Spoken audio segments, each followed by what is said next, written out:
বন্ধুরা, মুড়ির মধ্যে একটা ডিম আর গোলা বেসন দিয়ে এত সুন্দর সন্ধেবেলায় মুচমুচে স্ন্যাক্স রেসিপি তৈরি করা যায়, বাড়িতে না বানালে কিন্তু বুঝবে না।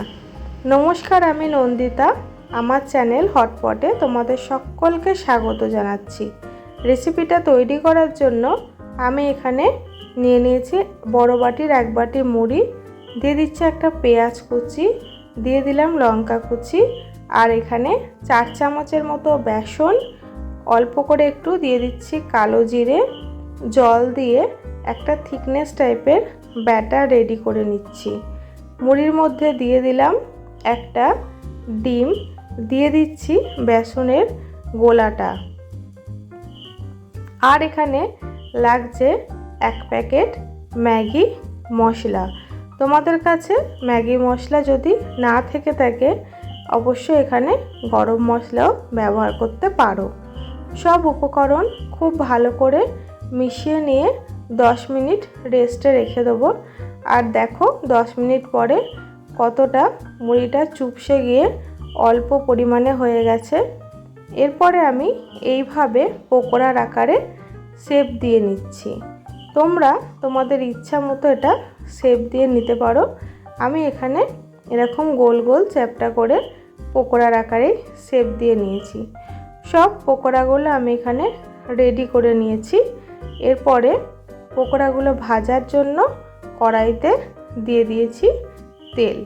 এটা তোমরা সর্ষের তেল বা রিফাইন তেল, দুটো তেলেই ভেজে নিতে পারো।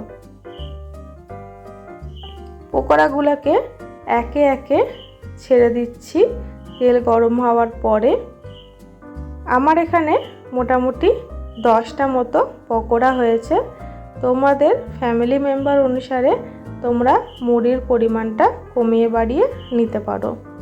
আর আমি এখানে কোনো নুন ব্যবহার করিনি, যেহেতু মুড়িতে নুন আছে আর ম্যাগি মশলাতেও নুন থাকে, তার জন্য নুনের পরিমাণটা বেশি হয়ে যাবে বলে আমি এখানে কোনো নুন ব্যবহার করিনি। তোমাদের লাগলে তোমরা অবশ্যই অল্প একটু নুন দিয়ে নিতে পারো। আমরা পকোড়াগুলো আমি দুটো ব্যাচে ভেজে নিয়েছি। একটা ব্যাচ ভাজা হয়ে গেছে আর একটা ব্যাচ আমি ভেজে তুলে নিচ্ছি। রেসিপিটি ভালো লাগলে অবশ্যই বন্ধুরা লাইক, কমেন্ট আর প্রিয়জনদের সাথে শেয়ার করতে ভুলবেন না। দেখুন কতটা ক্রাঞ্চি হয়েছে। 1 কাপ চা বসিয়ে বা কফি বসিয়ে 5 মিনিটের মধ্যে এই রেসিপিটি তৈরি করে নিতেই পারো। বাচ্চা থেকে বয়স্ক সবারই ভীষণ পছন্দ হবে। আমি এটা সস দিয়ে সার্ভ করেছি, খেতে কিন্তু দারুণ টেস্টি হয়েছিল এই রেসিপিটি। সবাই সুস্থ থাকবেন, ভালো থাকবেন। দেখা হচ্ছে পরবর্তী কোনো ভিডিওতে আবার নতুন কোনো রেসিপি নিয়ে। ততক্ষণ আসি বন্ধুরা, টাটা।